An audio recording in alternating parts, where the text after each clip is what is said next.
Help you folks? Name's Randolph. I'm the manager. We're looking for Rose. Works as a waitress down at the diner. Rose, sure. Nice girl. Who wants to know? I'm Alan Wake. The writer, huh? I heard on the radio you were visiting. Well, I'll show you her trailer. That Rose, she's a nice girl. Always pays her rent on time. As I was saying, Al, I found all sorts of weird stuff from the local newspaper's archives. This place is crazy.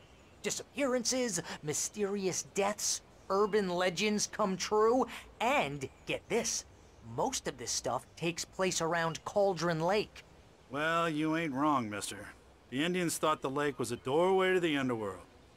I'm the God-fearing type myself. I don't hold with that sort of thing. Yeah, okay. Anyway, there was an island there owned by a guy called Thomas Zane. Now, some of the articles I found about him make him out to be a famous writer, but I ran a bunch of searches, couldn't find a single thing he wrote. Zane was heavily into diving, so much so that the place came to be called Diver's Isle. But the volcano under the lake erupted in 1970, and Zane went down with the island.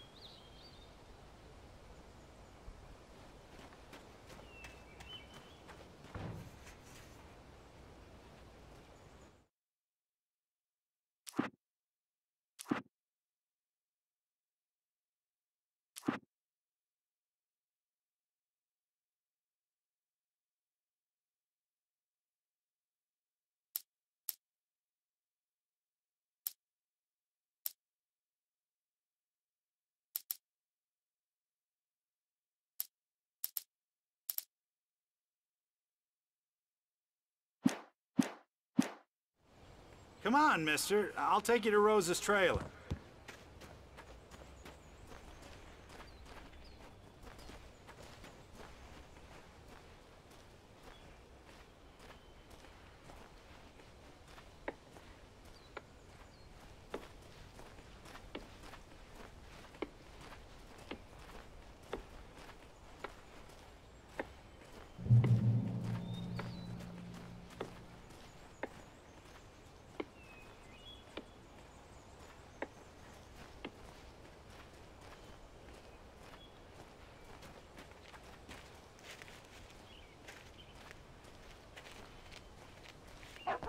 Yeah, how about that?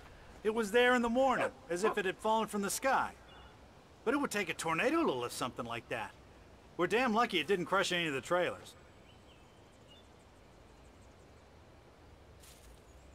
Just follow me. It's not far.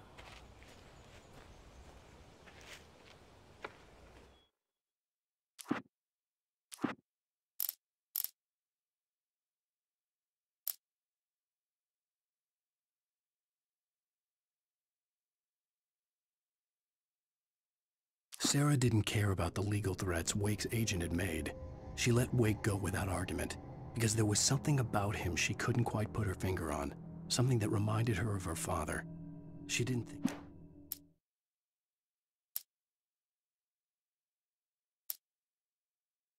When Barry saw the darkness attack the visitor center, it made him a believer.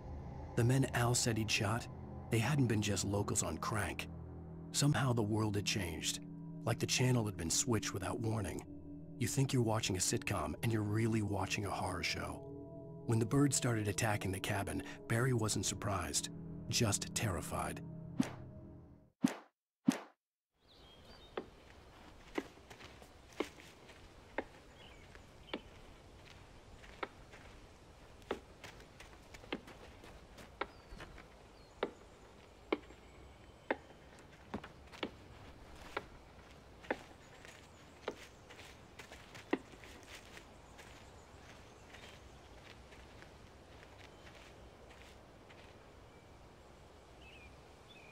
It gets better. A local girl, Barbara Jagger, drowned in Cauldron Lake just a week earlier. They were lovers. Sure, Jagger's a local spook story. The Scratching Hag comes for you in the dark. Childish stuff like that. Anyway, Al, I'm just getting to the best part. All of the articles about this stuff were written by Cynthia Weaver. I asked around, and she's that crazy bag lady you met. What, the lamp lady? She can be a little loopy, but she's not homeless or anything. Yeah, anyway, she knew both Jagger and Zane before they both died, and she had some kind of a breakdown.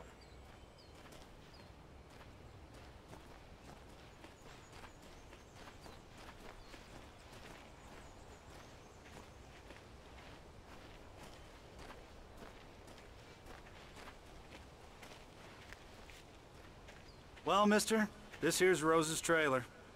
You mind me asking what you want with her? We're just here to talk to her, pal.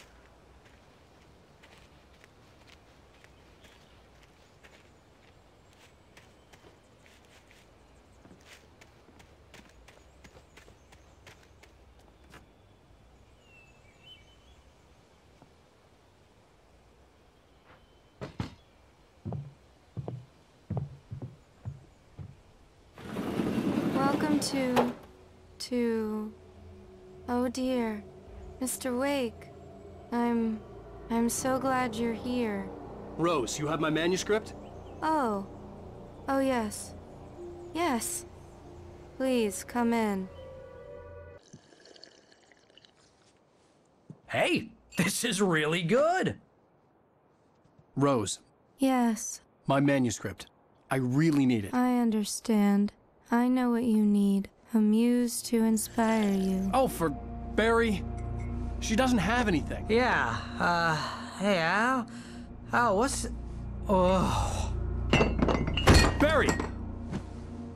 What? What?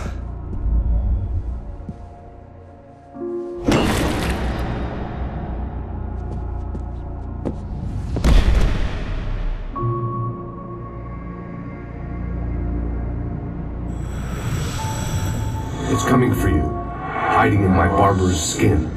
I'm too weak to stop it. You must turn the lights on. I promised I'd come visit you and your lovely wife. You must finish what you started. I insist. You must turn the lights on. Turn the light on. Back to work, boy.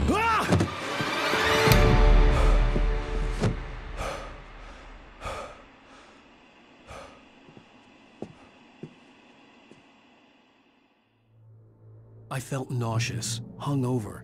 Only anger kept me going. I can't tell reality from dream anymore, but it seems I have an imaginary editor to help me. She's an old woman in a funeral dress. I call her Barbara Jagger. She's very strict. I'm writing faster and faster. My manuscript is being heavily revised. The edits are getting very aggressive, and each day there's less of me and more of her. I hate it, but I know she's right. She promises me I can save Alice this way. She knows more of this than I do. About the complex incantation I'm attempting. About this place. She's worked with another writer under similar circumstances, Thomas Zane. The genre of the story seems to be shifting. It's turning into a horror story. I'm getting close. I can feel it.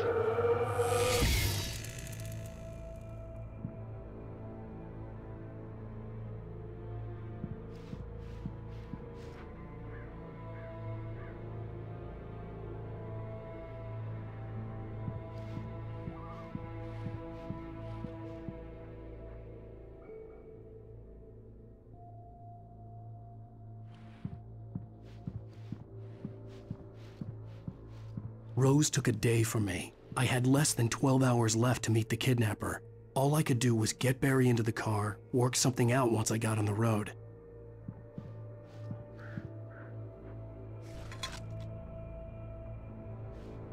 Welcome to the Oh Dear Diner. What can I get you today? Coffee? I couldn't work up much hate for Rose. Something had used her to get to me and left its mark.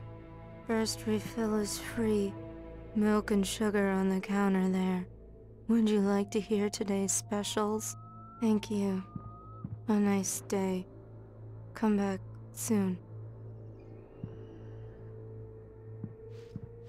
Barry was out of it. He was way too heavy to carry. You're right. I deserve more money. I'm so handsome.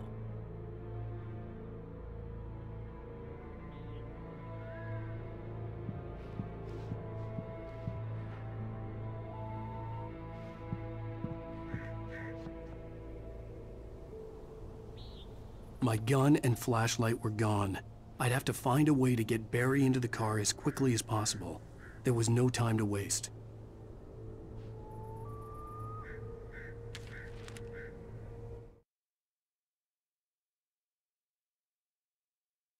Mr. Randolph liked Rose. That little smile she had. How she was still sweet when life had tried so hard to make her bitter. It wasn't any of his business what she did in her trailer. But those strangers, the writer and his smart-ass sidekick, looked like trouble. And they'd been in there for hours, way past her normal bedtime. He reached for the phone and called the sheriff's station.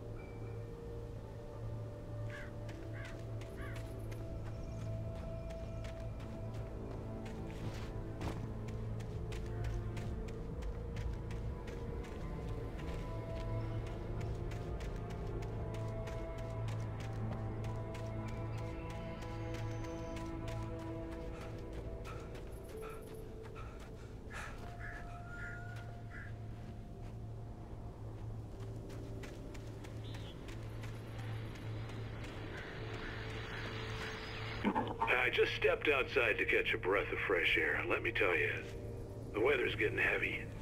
Nights like this make me especially glad I'm here talking to you and not home in bed. Once the weather takes a turn like this, I can't sleep at all. It's all tangled bed sheets and dark thoughts, punctuated by the occasional plunge into nightmare. Is it just me? Well, perhaps it is. But I hope I can make the night a little bit easier to get through. Caller, you're on KBF FM. Hey, Pat, it's Walt Snyder. What's on your mind, Walt? Well, I ain't the way you are, but, well, I can't sleep either, you know? I just been staring out the window here, trying to make sense of it all, but, I ain't been drinking either, you know? I just... Well, you sound like a man with a problem, Walt. I had argument with Danny. You know Danny, and, then I got in trouble with the law, you know, and, I'm just, well... I heard something like that, Walt. Yeah, well, you know, Danny's my best friend, and, they let me on bail today. And now I'm just alone here at the window, you know, waiting. Man, and there's something in the air tonight, man. I was just outside looking up at the sky above our broadcast tower thinking the same thing. What are you waiting for, Walt? I don't know. You know, something's gonna happen. You know, I think I better go. Well, Walt, maybe... No, thanks, Pat. Well, good luck to you, Walt. Hang in there. Let's take a little break, folks. This weather's really something else, huh? How can I be sure that you will walk away? Why did you love yourself? Only this way. How can I be sure?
Oh, you're gonna get it now.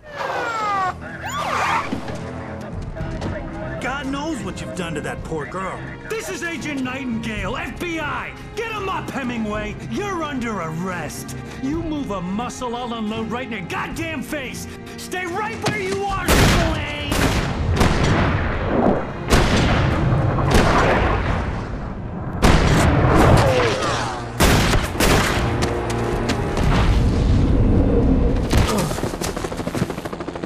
What are? I'm standing right here, you goddamn maniac!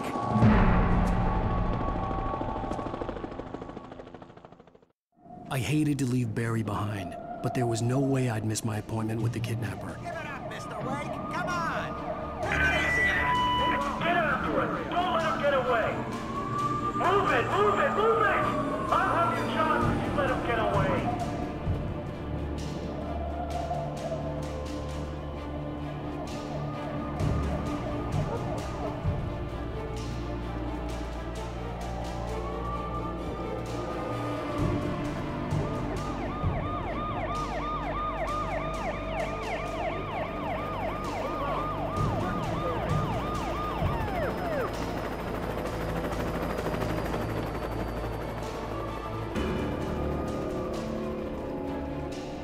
Stop running! Please!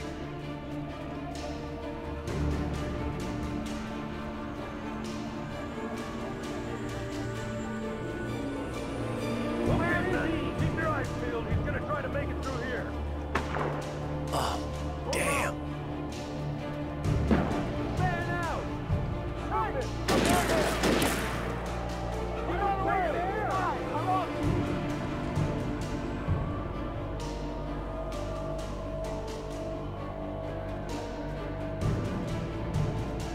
God damn it! Where did he go? Slipped away. Keep an eye out.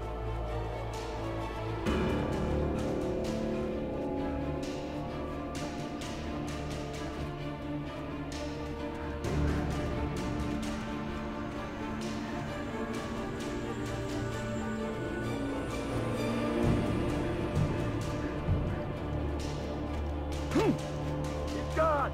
Come on, guys. We need to head him off.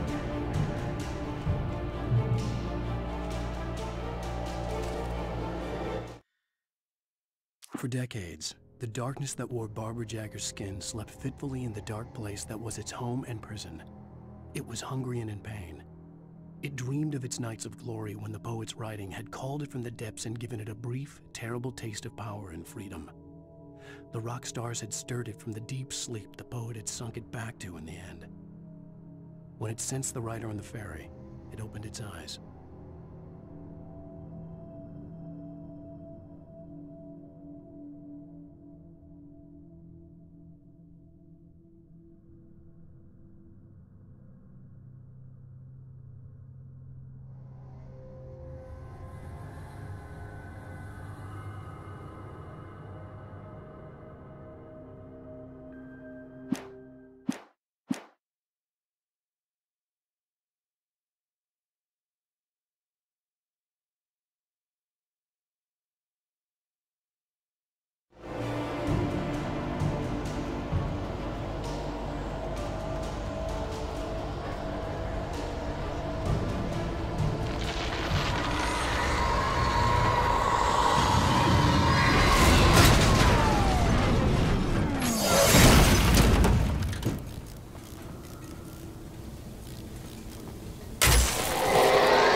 Rose didn't know how the strange old lady got in her trailer, and she looked wrong somehow.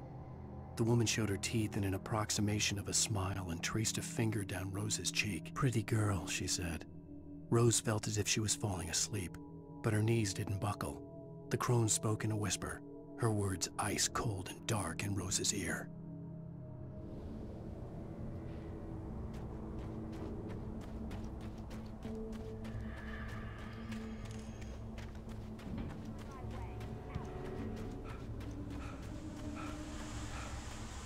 suspect was last sighted running along the boards that lead westward from the trailer park. All units are advised that the suspect may be armed.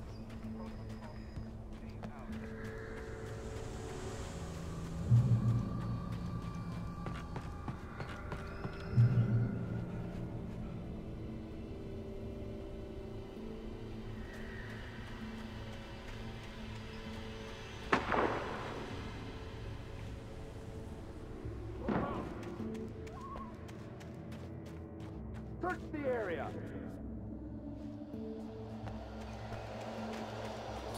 Stay sharp! This way! Over here!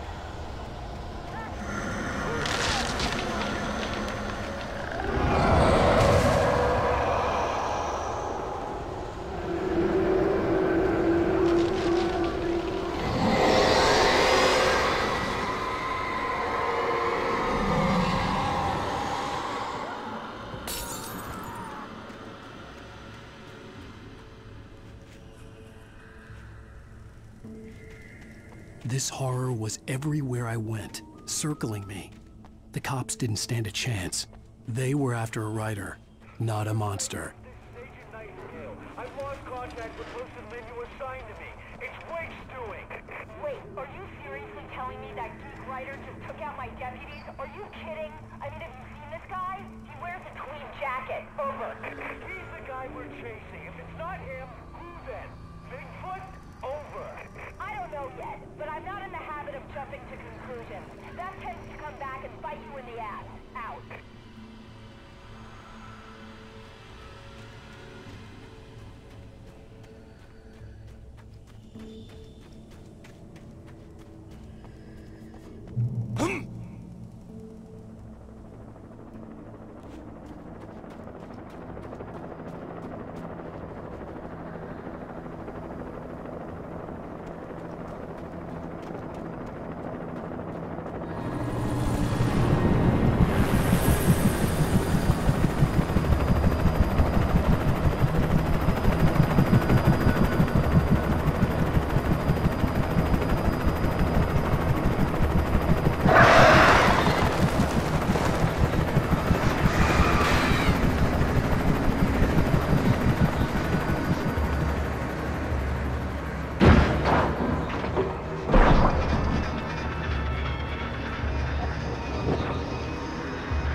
I could see the lights of the radio station in the distance.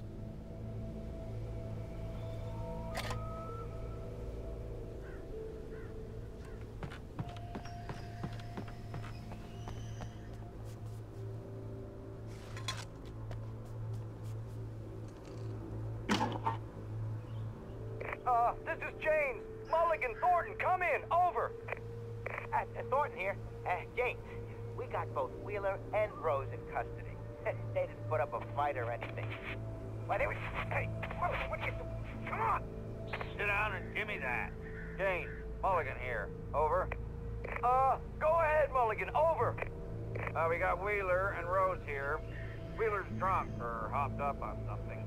Speaking of which, that Fed had a pretty distinctive whiff of Otis Scotch about him, if you know what I mean. Over. I don't have anything on that, Deputy Mulligan. Over. Well, whatever. Anyway, Rose is just being plain weird here. You better get Doc in to take a look at both. Over. Gotcha. You better get them here quickly. The Fed's gonna want to interview Wheeler. Over. Oh, yeah, I bet he does. Looks like they have a lot in common. Mulligan out.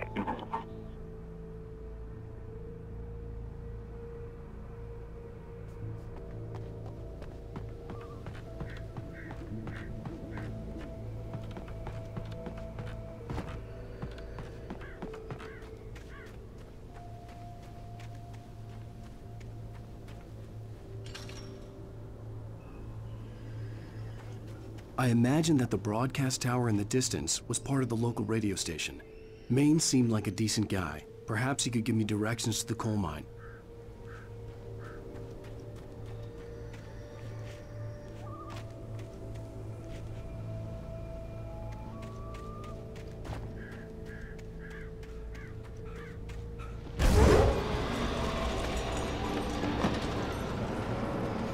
Unnatural shadows clung to the gate.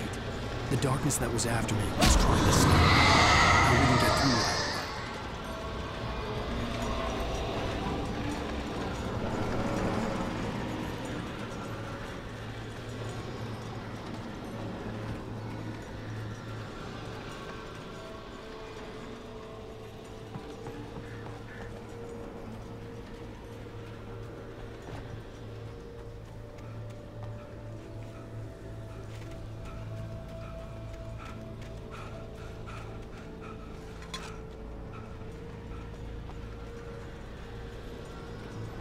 There was no power to the searchlight.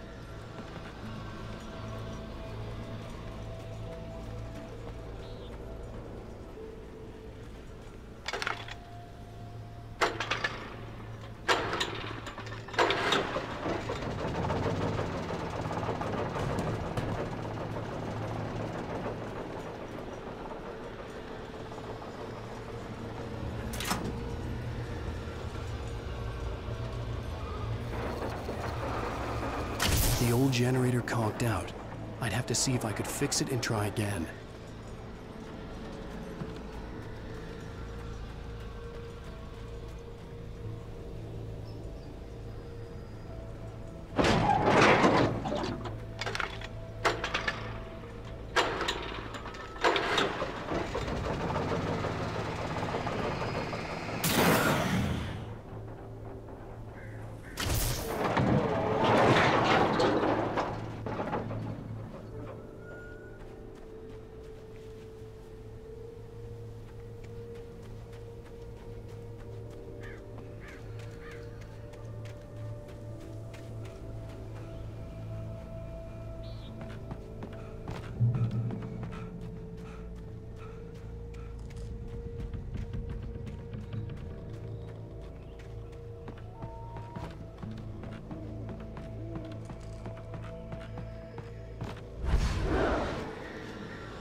To recognize the flashbang grenades. They were an ideal weapon for my situation. Team 1, come in. Over. Team 1, this is Sheriff Breaker. Report. Over. Team guys, talk to me. Come in, please. Over.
And here's another call.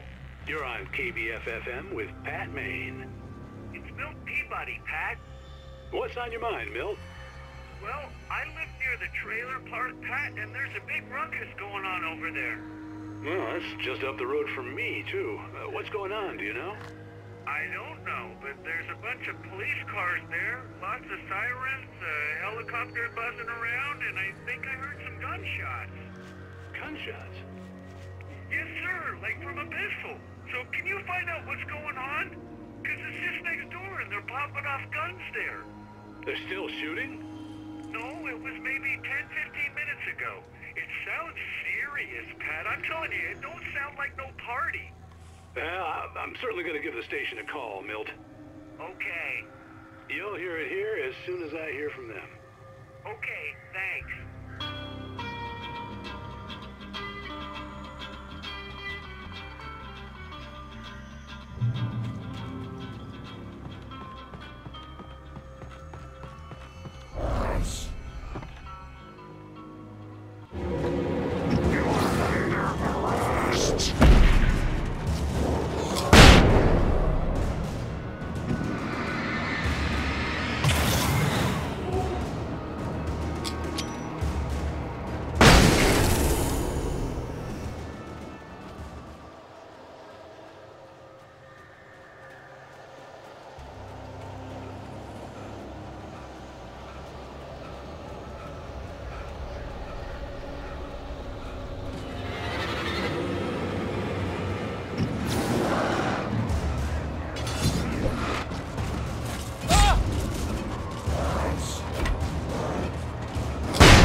I hoped Maine could lend me a car to get to the coal mine.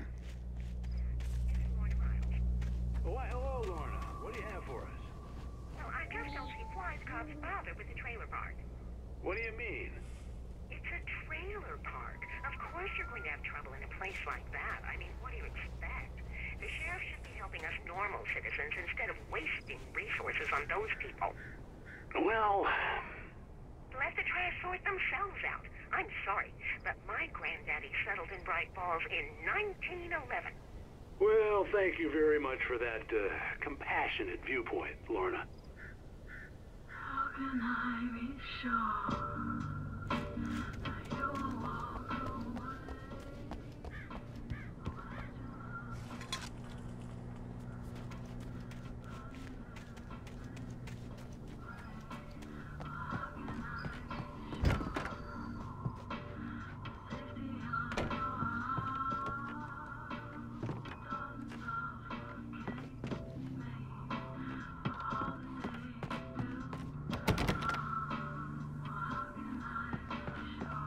Oh, here's a little surprise. The famous writer Alan Wake just walked in. Folks, I'm going to see if I can talk him into an interview. Come on in, Mr. Wake. Oh, I'm so glad you could find the time to do this, Mr. Wake. Nowhere to run now, Dan Brown. You back away from me. Don't hurt. Whoa. Everyone calm down. Put the gun down. We're all friends here, right? Cool your jets, Nightingale. We got him. What the hell's the matter with you? There's a civilian in there.